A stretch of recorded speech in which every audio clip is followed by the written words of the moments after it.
Hi everybody. This is a video on how to upload herbs to your new dispensary. So we're just going to go through an import file. So initially it's much easier to just import all your herbs all at once. The other option is to do them one by one. So if you want to do it one by one, it's going to take you forever. Doing it by a quick upload is much easier. I have a file that I'm going to provide to you that's going to help you out. We're just going to go through the columns and what they mean. And just to note, most of them are optional. So you don't have to fill out everything if you don't want to. And you don't even have to use this sheet. You can have your own sheet. For instance, if you're a Western herbalist, then you're probably not going to have Chinese herbs. And we have some Western herbs. And you would probably want to start off with this file. And this file is available to you as well.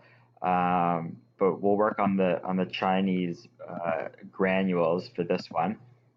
So the first one is the SKU. The SKU is a number for you to identify your product, and you can make that whatever you want, and you can update it whenever you want, and you can use mine if you want. I did G for granule, A for the first letter of the herb, and then a number to represent that herb. And I went by fives in most cases. You can see here I had to add a herb here. And I go by five, so if I ever add a herb in the future, then I can make it like GB12 or GB13. Or you could do GB10A, 10B. You can do like that. You could copy the SKU number from your supplier, and then that would be one way of doing it as well.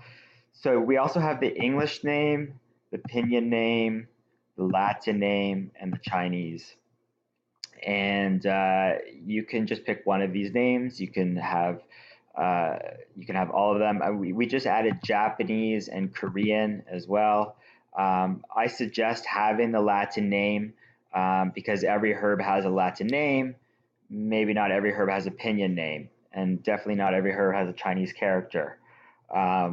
So yeah, pick one of those. And we also have Japanese, Korean, and then you're able to list the properties of the herb, the channels it enters, the daily dose high, the daily dose low, any cautions and contraindications, actions. We now have the Pinyin with tones, so you can have that in your database, whether the herb is toxic or not. And then, and all those are optional. You can see I don't even have all that data yet. And then the status of the herb. So you can have herbs in your dispensary that aren't active. So maybe you have stock of it, you just want to keep track of it, but you actually aren't going to be making a custom formula with it. So you can turn them on and off. So publish means it's on, and draft means it's off. You can list its brand and the supplier, right? And you may get this file and you're like, I don't use Tianjiang, I use KPC. So for every herb, you're just gonna copy it down. You just go page down.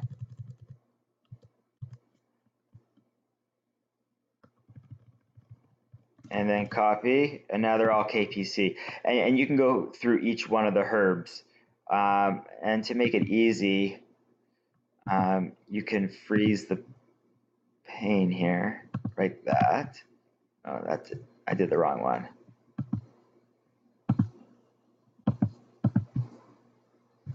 Let's unfreeze and then freeze. There we go. So you can see what herb you're working on. There you go. And if you want to write a description about the herb, that's optional. Even the supplier is optional. The quantity is actually a field that doesn't really matter.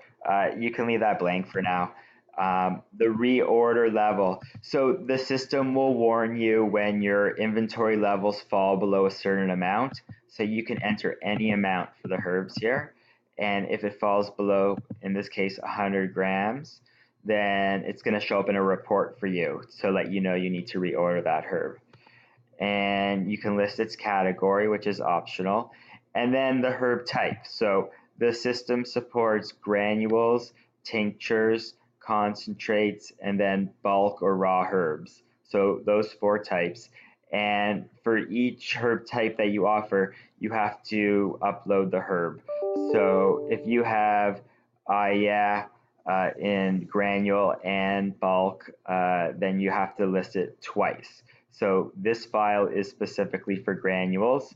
And you can have everything in one file. You just have to list it twice, and then you would switch this to raw. For simplicity, I'm putting each one in a different file. And all the herb types have the same headings, so alcohol doesn't apply with granules, but it may with a tincture or concentrate. So if you had if there was alcohol in this herb, you're just going to write the alcohol content without the percentage, like that, and then you're going to do that for every single herb. And if all yours are different, it may take you, a couple moments to go through that and to get that data. Or a lot of the time, it's the same. Okay. And then we have your selling price. So this is your price per gram that you want to sell the herb for. And you can make that whatever you want, but you obviously have to have a number in here. And I've set them all to 25 cents, but in your dispensary, you may want to charge a different price for all of these herbs because they are costing you a different price. And you can actually list the cost price in this column here. And again, this is your cost per gram. Or if it's a tincture, it's cost per milliliter. Or we can also do cost per ounce. So there's a feature where you can, instead of measuring in milliliters, you can measure in ounces. And then you enter the ratio.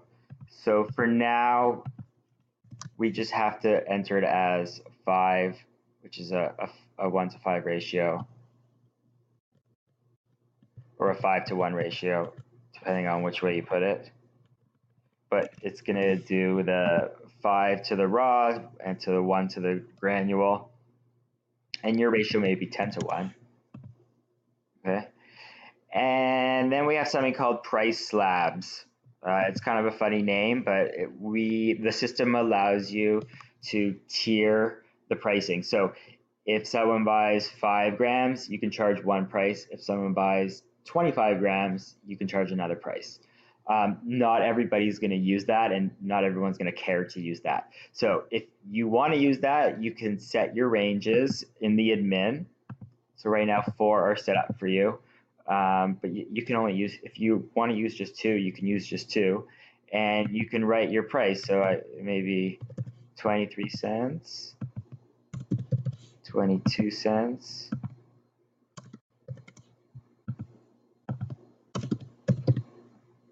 Okay, and you can set the ranges. So 23 cents could be from like 1 to 10 grams, 22 cents from 11 to 25, things like that. And if you don't want to use that, just make it the selling price the same. So you would merely copy the selling price all the way down for all of these, and that's it.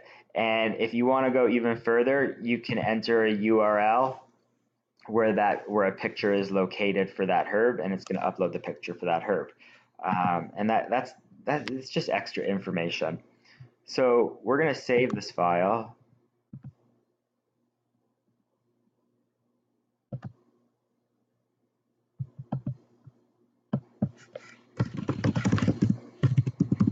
So we're just doing a test upload.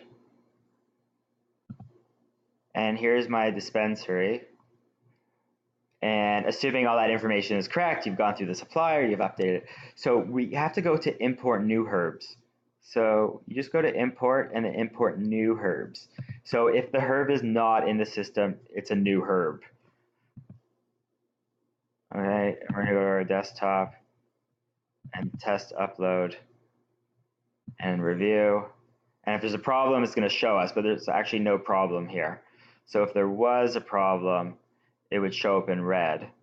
So I'll show you what happens. So let's say we left out a cost price, because you have to give something.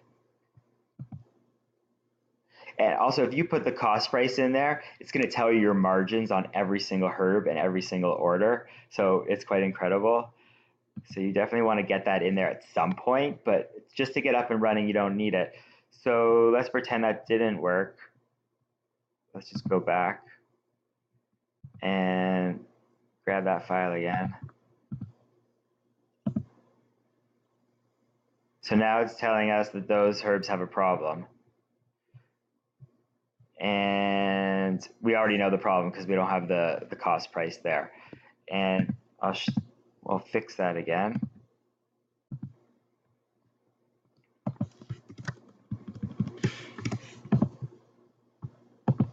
Save it. And then we're going to reject that file. We're going to pick that file again. Okay, so it's good. And it will only allow us to save the herbs if everything is lining up. And you just want to give it a double check. Everything is matching up. It's a big table here. Publish, yeah, everything looks good. All the things are lining up. And I mean, if it wasn't lining up, it would tell you, but just to give it a double check. And then we're going to save it. There, all our herbs are in the system now. So we can go to catalog herbs, and then we can see all our granules. And we would do that for the raw herbs, tinctures, or concentrates. So depending on the herb types that you have and the herbs that you have. And you can turn them on and off, and you can edit a herb and just add to it. You don't have to do it by the upload. And you can select a category. We don't have any categories yet, but you can give it a category. And I can show you how to do categories in another video. And then we can actually, this is a new dispensary, but we can see them in our, oh, it wants me to switch my passwords the first time I've logged in.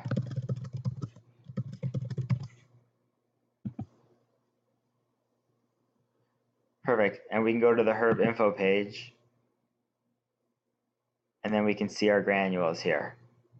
And that's all you have to do to upload herbs. If you have any questions, let me know.